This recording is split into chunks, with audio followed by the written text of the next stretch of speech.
All right, this is the 10th entry to the infrared show. Running out of rations. And okay, I'm not going to repeat the joke. Forget it. Um, uh, okay, so before we edited it out, we were talking about what? Call of Duty? Yeah, the new, the Cold War. And they got Yuri Bezmenov, the far right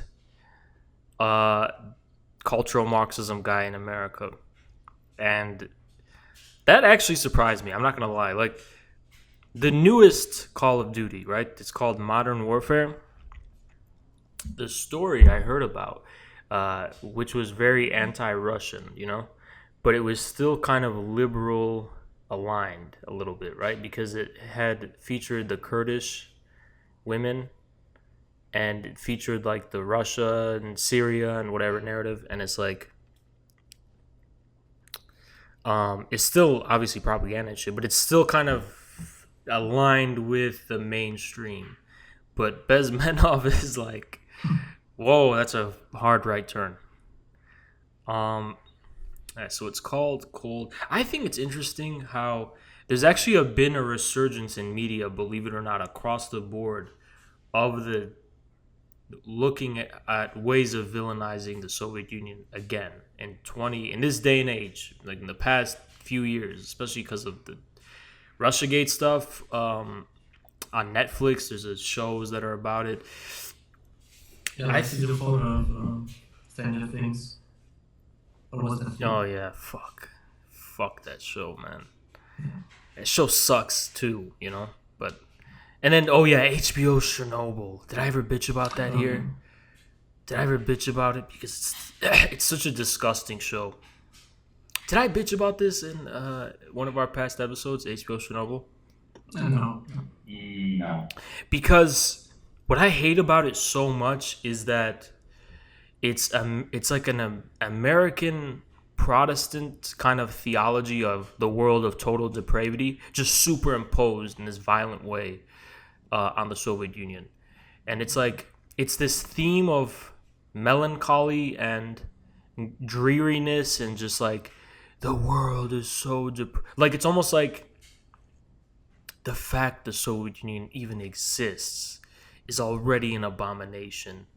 But the fact that people continue to live and breathe and live lives is just a insult to injury. So everyone always has to be suffering all the fucking time because the very premise is a sin. Like, everyone has a harrowing British accent.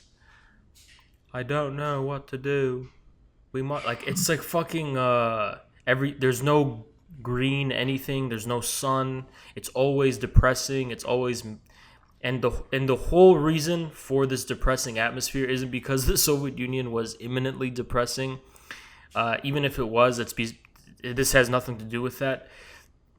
It's because American liberals find the fact that the Soviet Union existed to be a completely depressing, sad assault on their sensibility. Like, they see it as like a depressing fact that the Soviet Union actually existed, and they're manifesting that. It's fuck that show, man.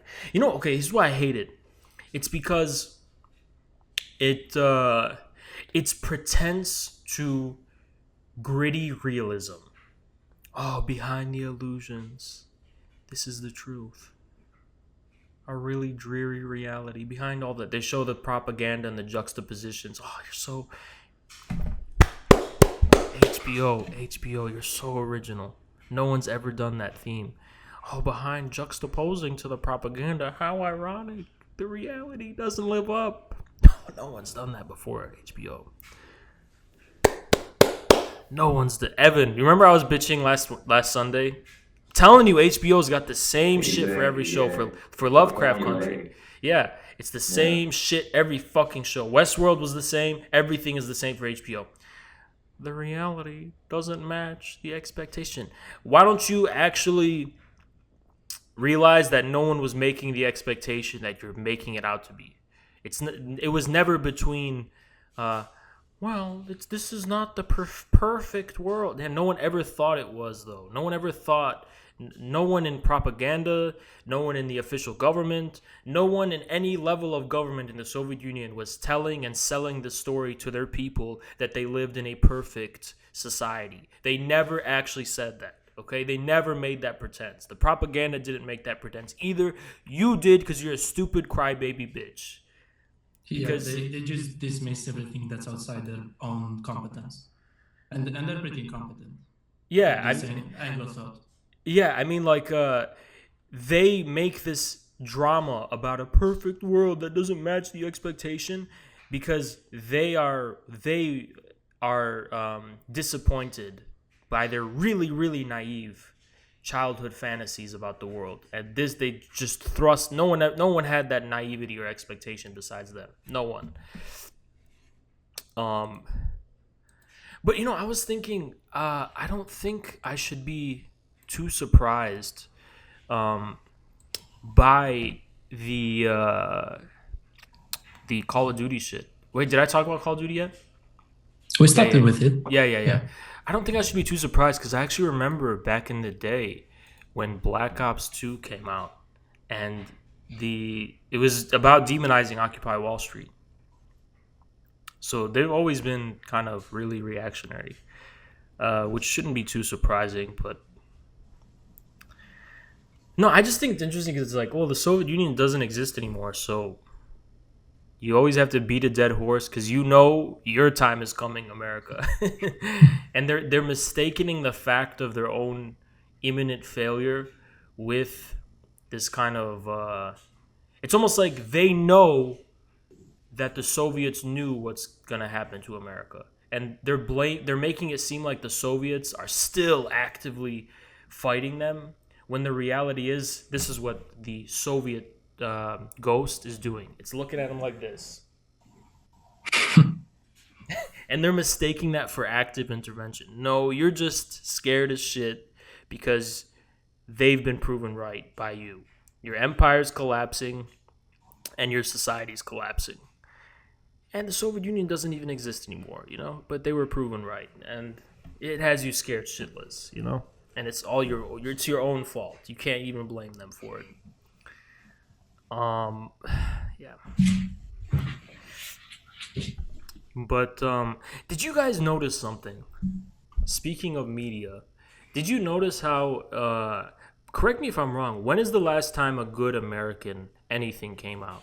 I actually can maybe answer this. Uh, maybe at least exclusively American. I would say The Irishman was a good American film, the one on Netflix. Yes, but it was only Besides, good because it played on principles from the past. So it used a gangster film from the, I don't know, 70s. And yeah, so Exactly. All still very nostalgic and reiterating again an old formula. That's how everything is in the US. They dial in on a formula. Look at, for instance, like pop music, hip hop music in particular. It's a dialing in on a formula and then reproduction until past its death. Beat a dead horse. That's the American media. no one's making anything new in America. Everything's nostalgia. We just talked about Call of Duty, but actually that's also nostalgia too, based on their old games. The new Call of Duty is it's going back to the roots of the franchise. And did you just notice every franchise is doing that? Like the Halo games, right? That's my stick. I like Halo, but that's what they're trying to do. Is they don't make anything new. They know everything new they make sucks. So it's just this endless pastiche, and they're like, and also another thing about media and culture in America, and just everything in general. Do you also notice how they don't really just sell you a product anymore? They ask your patience and sympathy. They're like, come on, guys, we're human. Fuck you, bitch. My money's not human. You know what I'm saying? I'm human, motherfucker. Don't ask for my money if you want my mercy. Like, no one ever pretends that they can just produce excellent things for you. They say, well, we want to have community feedback, and we want to talk to the community because we don't really know what we're doing up here. So we're gonna go to you guys. How could I even take them seriously if they themselves don't believe in themselves? Yeah, but it's like that for everything. It's like that for movies. It's like that for TV shows, and it's like that for video games. And speaking of video games, I'm not a big fan. I've never played their older games. But the people who made The Witcher, what's the company called? Project Red, maybe? CD Projekt Red. That's CD what it's Project called. Red, CD. yeah, with the Cyberpunk game coming up. Yeah, and did you notice that game has none of that? It doesn't. They've delayed it, I think, but they're just making a game, and hey, give us money and we'll make you a game. It's not like these every new game where they're like, oh, come on, guys, remember this? But if I remember correctly, they're not American. They're Polish. That's what I'm saying. Yeah, that's what I'm saying. They're Polish. Everything interesting going on in the world of culture. And I don't think this is an exaggeration. It's happening elsewhere. I watched another movie Friday, which was Korean, and it was called Time to Hunt. It's on Netflix. Excellent. The movie was fucking great, and I was like, wow, movies like this are still around. They're still good movies. It's just nothing. I can't stand watching anything American anymore, and it's not for an ideological reason. It's really not. When I watch American TV or movies, I always feel like they're trying to break the sixth wall and just like psychologically assault me or emotionally assault me in a way that's just way too proximate. Or and we saw this shit with Lovecraft Country. To make up for the lack of content, all they do is just pay homage to political and socially conscientious themes. In the most explicit and unartistic ways. Exactly. In such a grotesque... Like, remember, Lovecraft Country was 100% exposition. It was literally just exposition.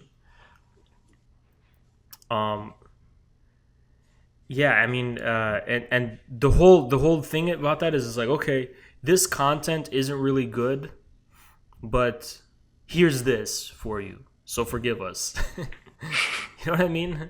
Like we're gonna have these token exposition, so you can be like, oh yeah, like they want you to throughout the series to constantly be like, oh yeah, I see you. Shut up, man.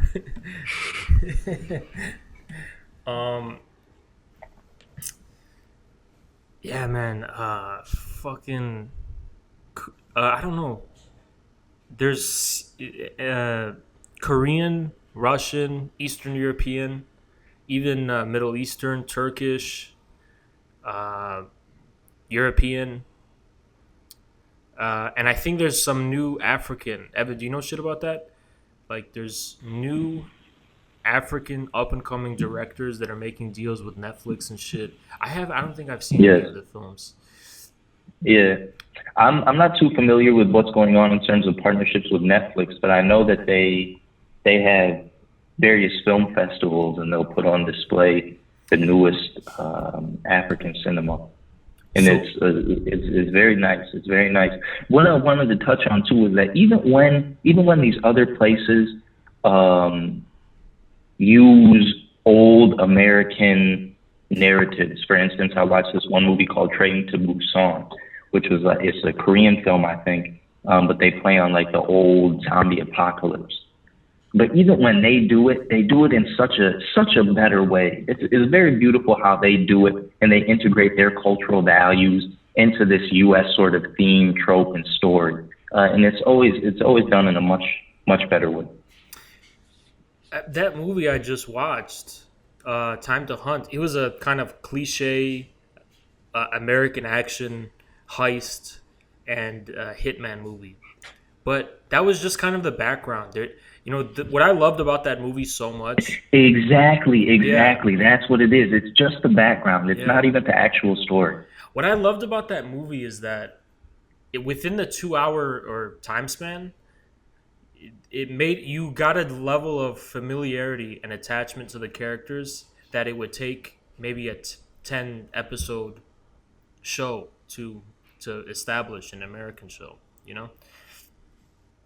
Um, yeah, I mean, I guess the themes are a little bit, but I think the reason we have those cliche tropes is because they are still a little bit intimidated by Hollywood. They see Hollywood and they're like, well, we want to have that level of bigness, you know? But inadvertently, at the very least, they end up just making shit that's just way, way, way. I don't know if there's still real American cinema that just is even stands a chance. I'm trying to think really hard. Oh, the Joker I liked a lot. I liked the Joker a lot. I forgot to say that. I think the Joker was an excellent. You guys know that my views on that film. I thought the Joker was really good. But again, why? Because it was playing on themes of decay and collapse, and that's why it was good. It was just very honest and frank about what's going on in America at the time. But as a contender to Hollywood, there's the Chinese sci-fi industry. Oh yeah, I was about. Remember how I said I was like, I'm soy facing at the news. No, If I I'm remember correctly, really, really excited for that whole thing. they created the State Department to produce sci-fi movies, which is insane in my opinion. I couldn't imagine that.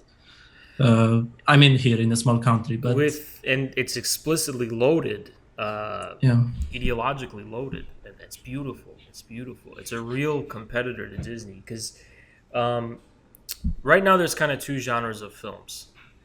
There's and this is what the Chinese are backing, funding, and preferring, and which I prefer compared to the two. Well, okay, there's three. Okay, there's three types of films, but one of those types is like the Joker, Irishman, and films that are kind of supposed to be deep, right? I'm talking about for mass audiences, there's two types of films.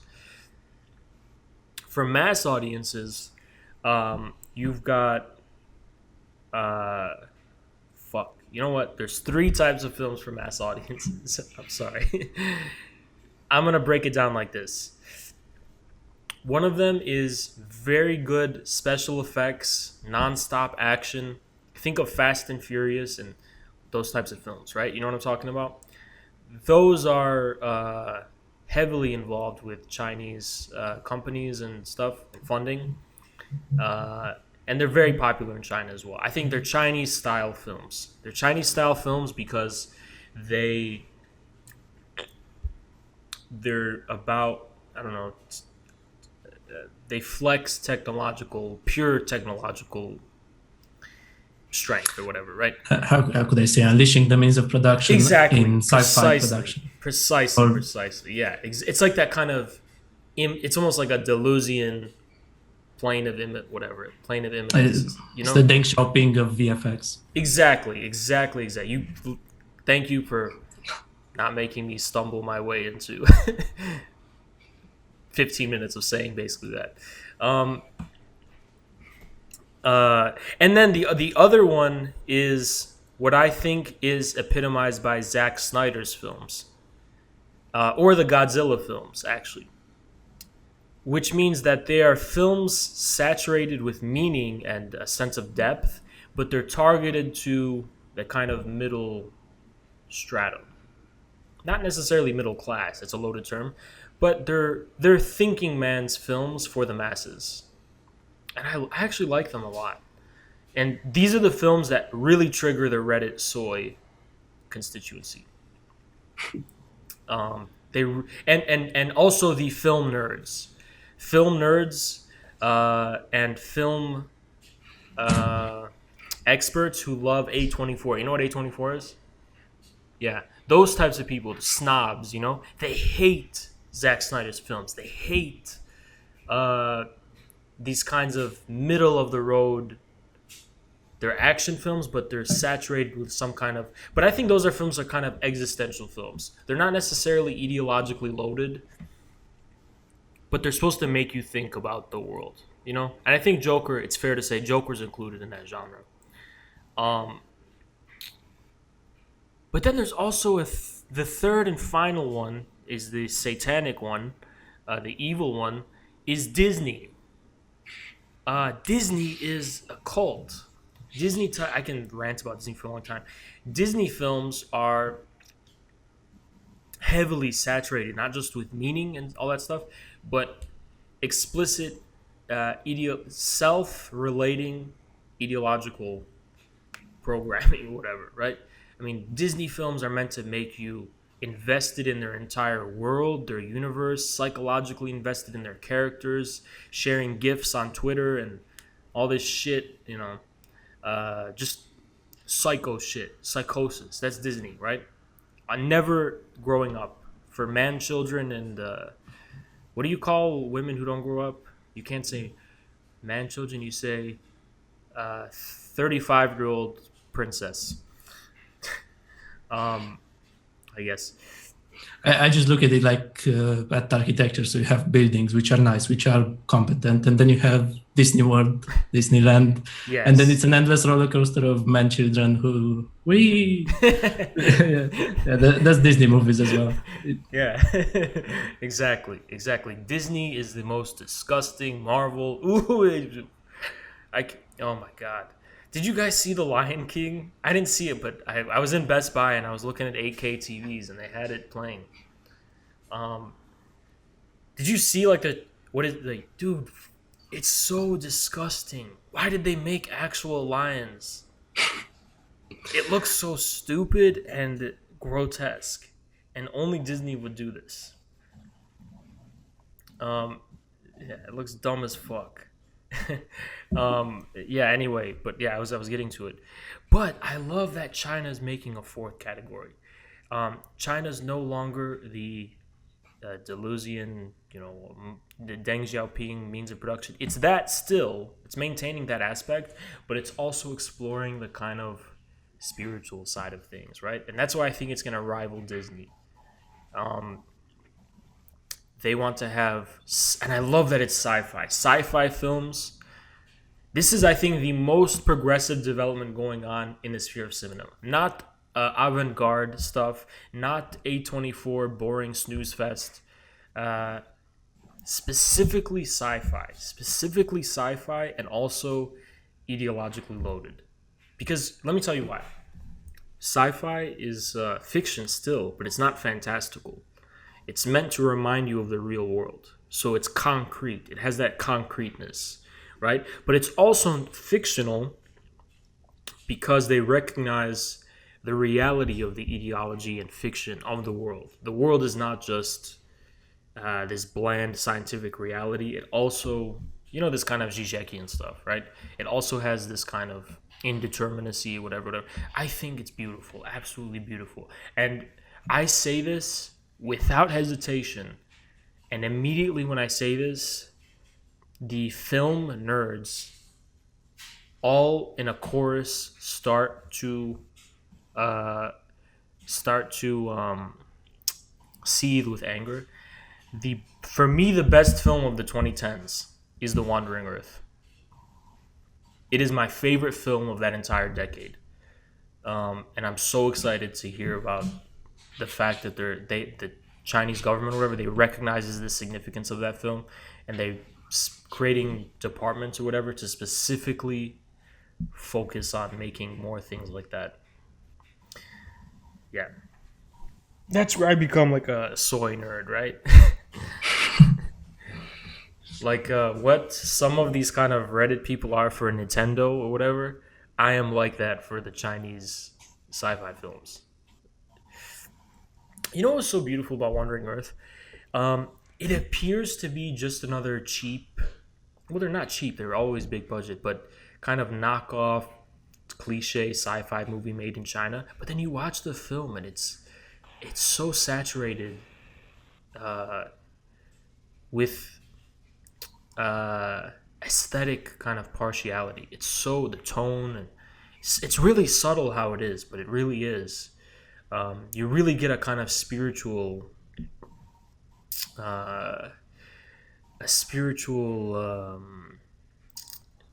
expression of the kind of whatever Chinese predicament and so on and so on.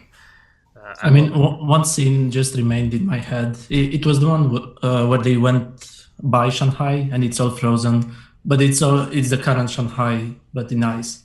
But like they just left that behind. It's just another step in the development up until then. Yeah, yeah, and you know how it's kind of cheap, not that significant, but those initial scenes with like the Earth wandering in space with the thrusters or whatever, I really liked that. You know, I really liked it a lot. I love the kind of cosmic vision of the film. And what was nice about it for me was, and I hadn't felt this way after seeing something in a long time. We talk about, revolutionary art and propaganda and how it makes you feel, and then we'll juxtapose that to like meme culture and reactionary propaganda. I hadn't felt like, I don't know what it was about it, but my spirit after finishing that movie was just, it was ready to go, you know. I felt a part of something. I felt like Exactly. You know. the catastrophe was something to be handled by us as people, not like some external coming in and saving the day. No, no, no. It felt like, okay, we have a responsibility to carry forth and struggle. I hadn't felt that way. Felt good at the end of the movie and a desire to, fight. That's what I was instilled with It after seeing it. it draws you in and it makes you feel like you're part of a world like this because it's actually the world that's in the movie, the current world. You know, it's not like a alternative universe. It's the world here, and it draws you in. It's so saturated with meaning and purpose, and it's the if Disney is Antichrist, then this is the real Christ. You know, like um, Yeah, but an Orthodox Christ, what was that? an Orthodox Christ. Like I Yeah, just imagined a church, yeah, but yeah. it's technologized. Yeah, and you know what's sad about Wandering Earth is that when the movie's over, you realize it's almost like there's a nostalgia for it when it's over, you know? And there's also there's this sense of nostalgia even Exactly. watching it, you know? A nostalgia for a world you've never lived in before. Um, I mean, for me, it was the same nostalgia I feel after some of the communists passed here. But you're American, you don't know that. yeah, But yeah. but for many of us here, and even those of my generation, which are born after 90s, Mhm. uh, they all seem to feel part of that. Yeah, I can definitely see that. I think I understand where you're coming from. It's even more prevalent in the ex-USSR. So if you just go there and you see all those buildings, all those concrete blocks, 15 levels up, you just feel it. It's inside. Yeah, yeah. And you know what I love about this type of film is that it deals with um, that memory in such an explicit rather than kind of accidental symptomal way. You know, like it you know, another thing too. Sorry, this is completely. You know, I'm schizophrenic. This is completely beyond that train of thought. One thing I also noticed was that, but this is just kind of me. I'm a American. In the beginning of the film, you know, it has that logo of the Wandering Earth in the very beginning when it's showing you the company, the producing company, whatever, and it showed the communist era. It's the same one. It's like the ones you saw in Soviet films. You know, in the Soviet films, how You have most film. Mosfilm, exactly. Yeah, there's a Chinese equivalent, and it showed you that, and that's kind of that should wake you up immediately when you see that, because it's the same one. It's the same one that's been there from I don't know the 50s or 60s.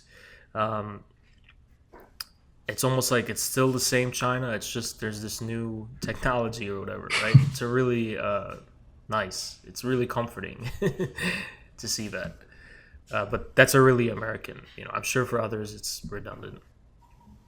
But it shows you like this is still a communist party film. You know, it's still alive. It's not a thing of the past. Um, I think it's because of things like that that I'm very frugal with what I watch now. because it's hard to top this in turn. It's hard to not feel like you're wasting your time just watching shit now, you know?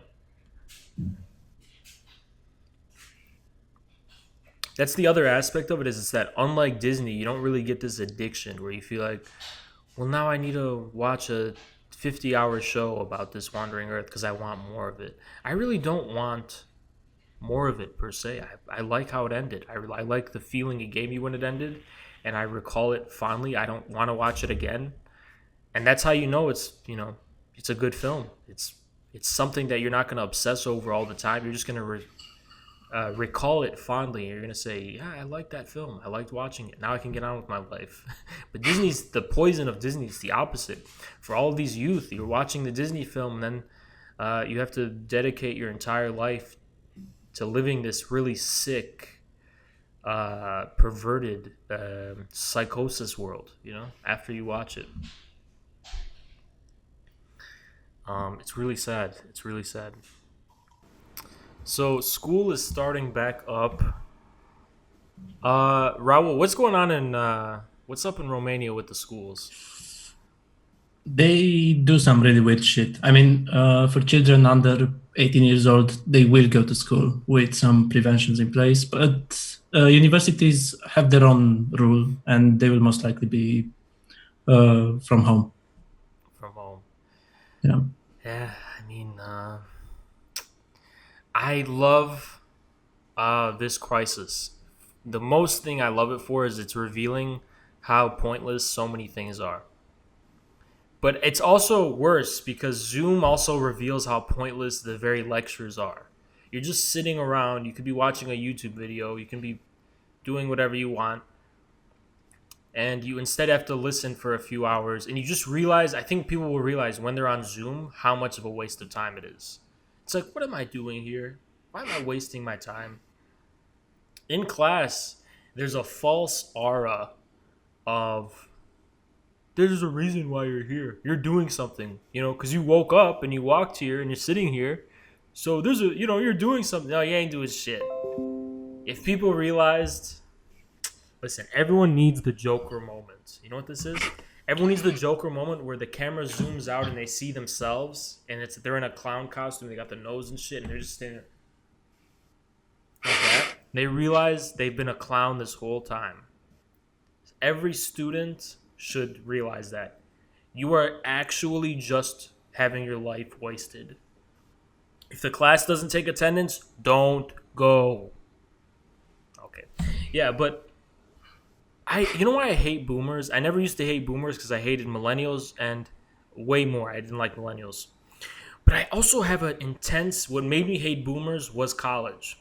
And I'll tell you why, because they're so liberal about wasting your time and doing shit for no reason other than tradition. Okay, boomer, why the fuck why can't we just do this remotely? Forget about Corona. Why do I actually need to physically be in the class? Is there a reason for that? To watch your lecture? Well, and they'll give you a fucking bullshit reason. Like, they'll be like, well, the decorum is necessary for the... And they'll say some word, then they think that the students are too stupid to understand the word. No, bitch, I understand the word. You didn't really say anything there, though. They'll be like...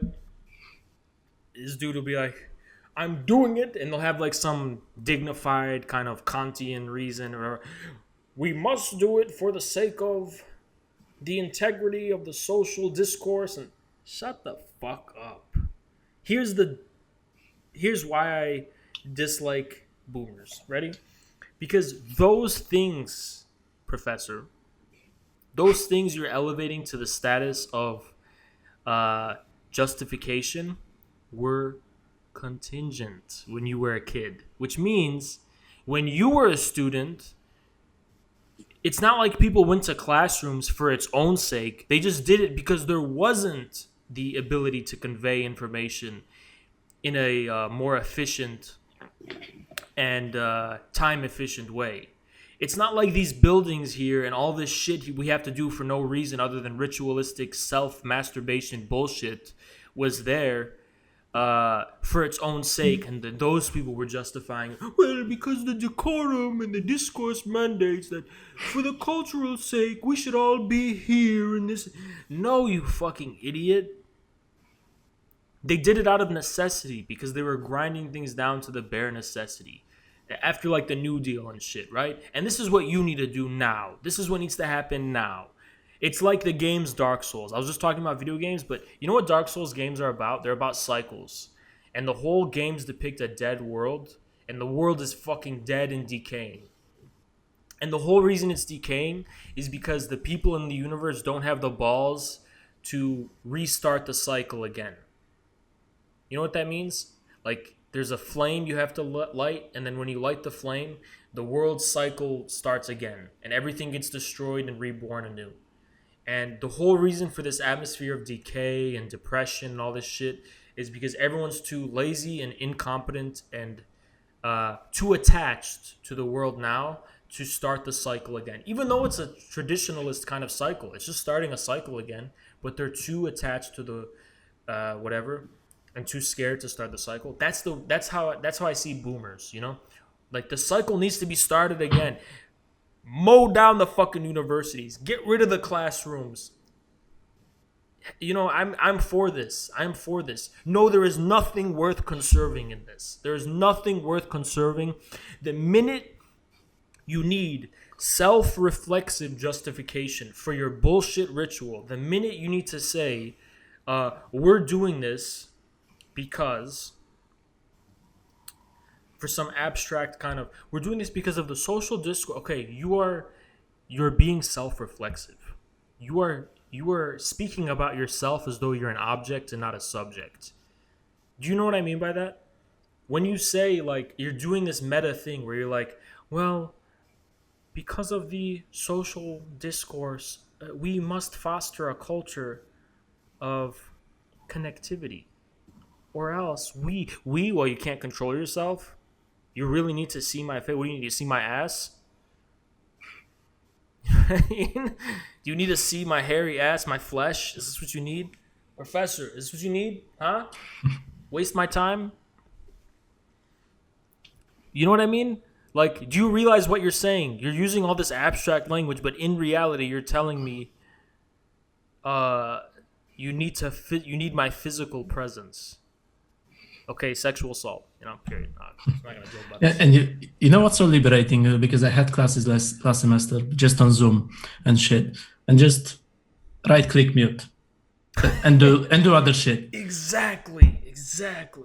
That's what's beautiful. That's why I like Corona, because it's revealing how useless all this shit is. And by the way, guys, I'm just talking about the uselessness and time wasting of the format. I didn't even get to the time wasting and uselessness of the content. I didn't even get to that part. But that's really 90% of it. Is what they teach you is forgettable, useless garbage. I have a dislike for boomers. I really do. You know, because here's my problem with them.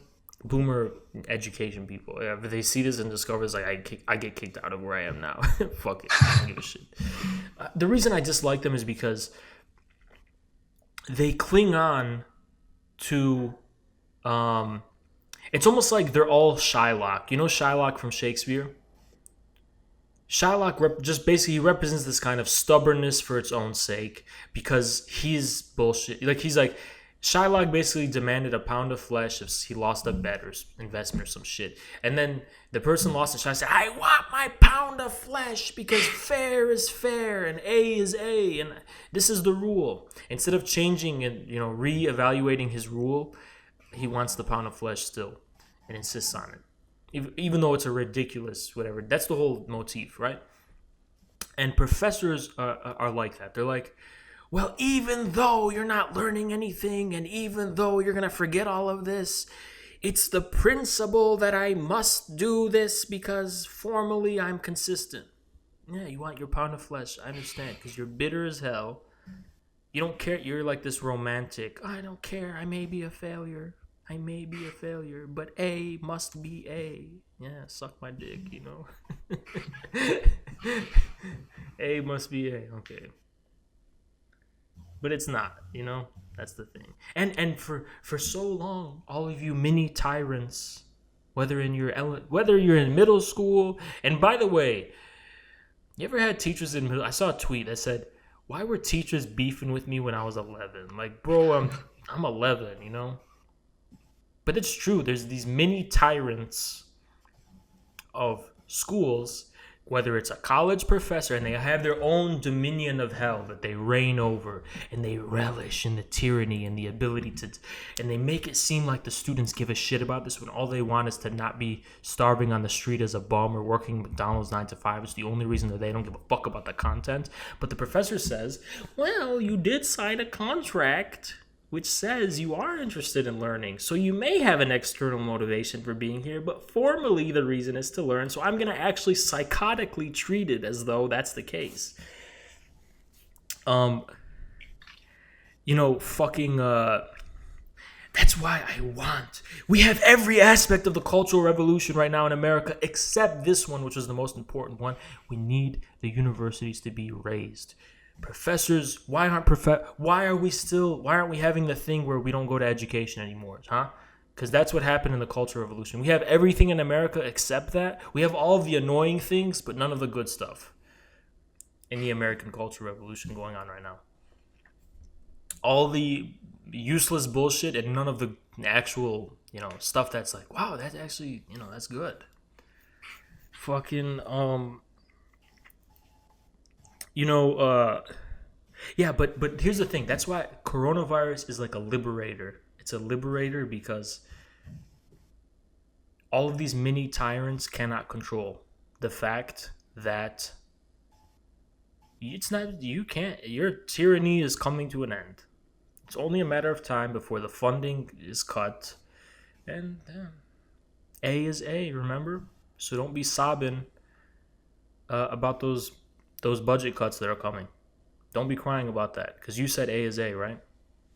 You'll have to be like all the other students, because you're tenured right now, and you have your students. I'm speaking especially with undergrad right now. You have your students, and you're tenured right now, and your students are just desperate not to work 9 to 5 jobs. That's all they want. They want to live normal, dignified human lives, and that's why they're going through your bullshit. So when you get fired, don't fucking complain, right? Because that's the position your students are already in. They don't have the security and the fucking bullshit that you have. So when you get fired, I'm going to tell you, don't be saying, no, it's unjust, it's unjust, oh, the horror. No, it's A is A. Remember what you said? Remember the formal consistency, the pound of flesh you exacted? Well, reality is exacting a pound of flesh from your ass now. That is why I say thank God for coronavirus. Despite all the horrible shit, it reveals a deeper truth. Damn, I didn't even know I had that rant in me. See how much boiled up fucking anger I have from my college experience, from my undergrad. All this poison and venom I gotta get out, Yeah, undergrad, I felt like I was an animal trapped in a cage, and it was a very oppressive experience. People are like, oh, what are you, a pussy? You just don't like working? No, if you tell me to, work in a factory or something, you're not asking for my mind. You're asking for my... Sounds weird. You're asking for my body in a sense, right? You're just asking me like, grab this, put it here, someone's got to do it. Hey, I think that's kind of dignified. You're not asking for my mind. You're not asking for my psyche. Because that shit I can keep, You're just asking me to do things that are in fact necessary for society. It is maybe necessary for society. You're going to have to drive a package from point A to point B. Hey, someone's got to do it. That is actually necessary. Is it a necessary expenditure of time to tell me to write a 5-page assignment on what I think about something?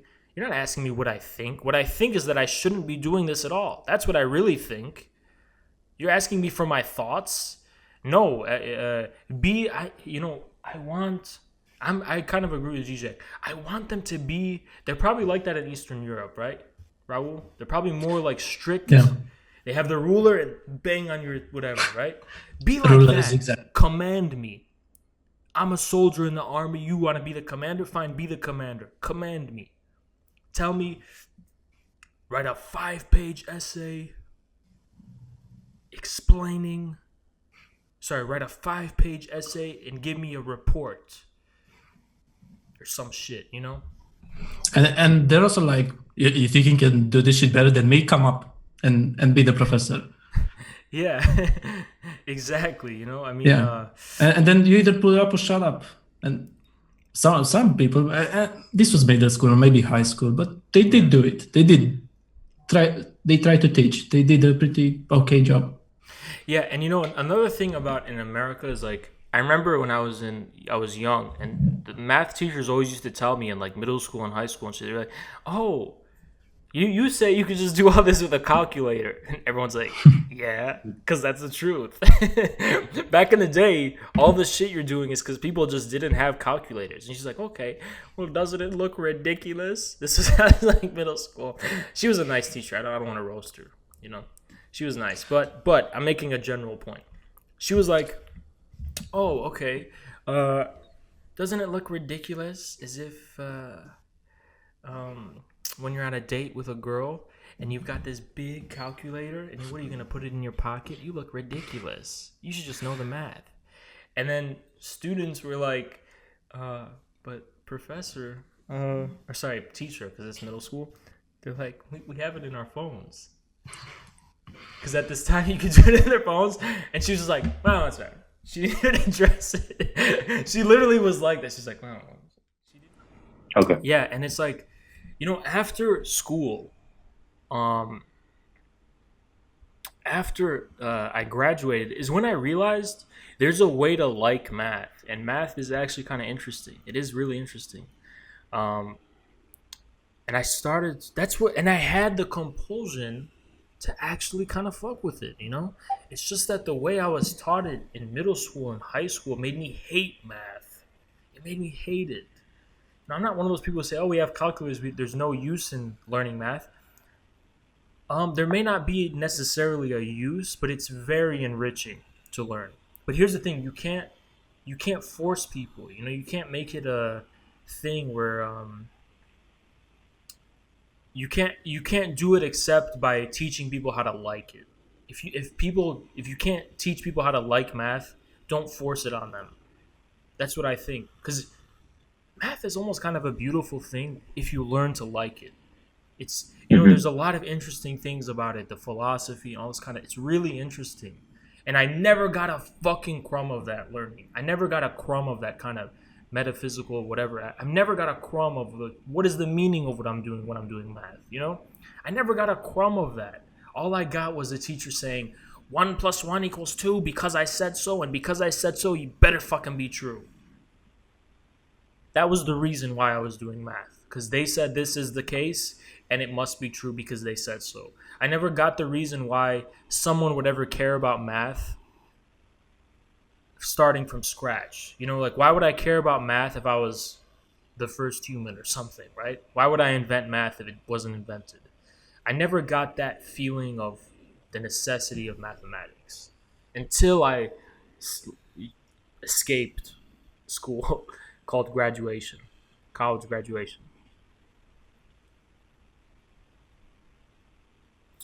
Yeah. Oh, man, I kind of sympathize with the Bitcoin success stories, because what a bigger fuck you if you just got like $1 million off Bitcoin as this kind of outsider, and then you were like passing by a college and all those people were like, "Yeah, I don't need that shit." You know what I mean? I don't gotta do all this shit. I just bypassed it right to the real reality, right? The reality is always money.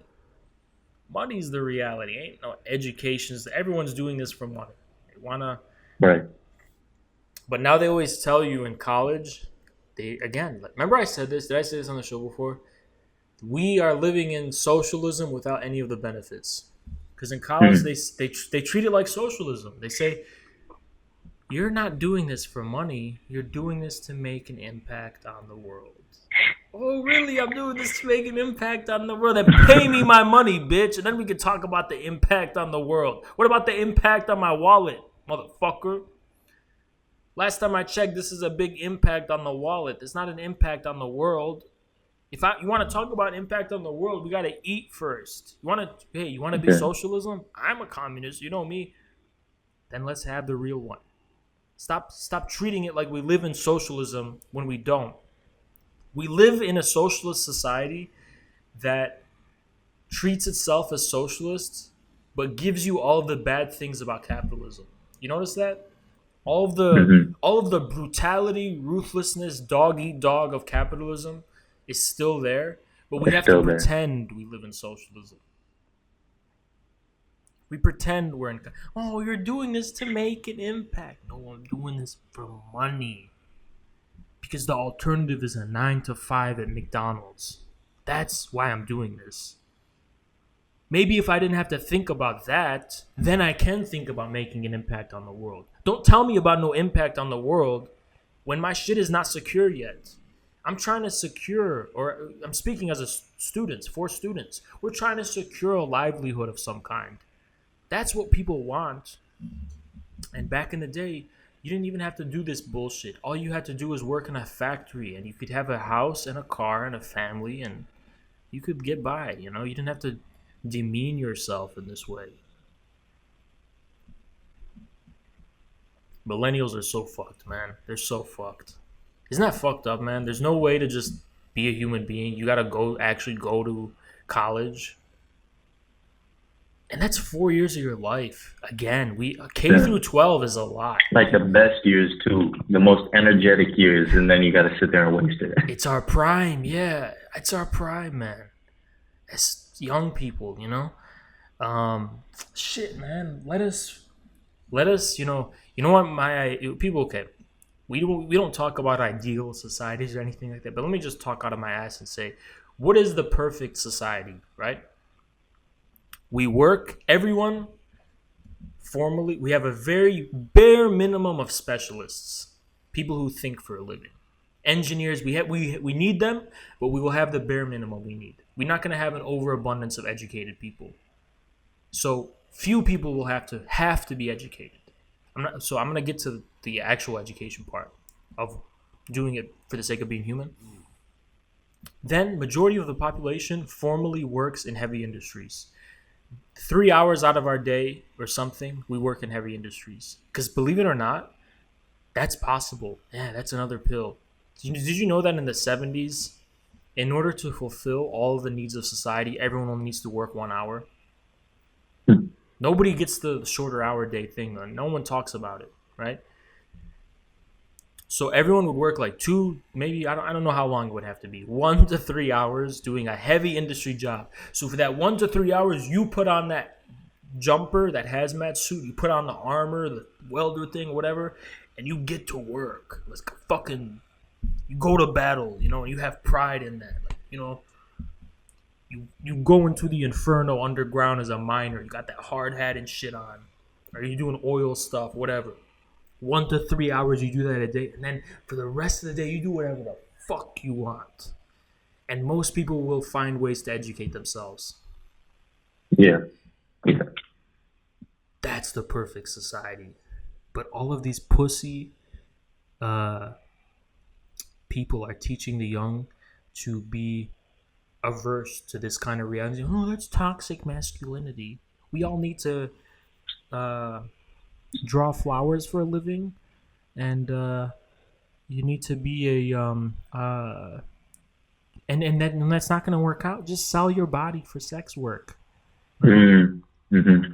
Being a warrior in the mines, well, that's toxic masculinity. You should sell yourself to some 50-year-old guy who's going to buy you on the internet. See what I'm saying? That's my utopianism, I'm a utopian in the sense of, like, when I visualize a better society, I think of a society where everyone's got the jumper suit for work.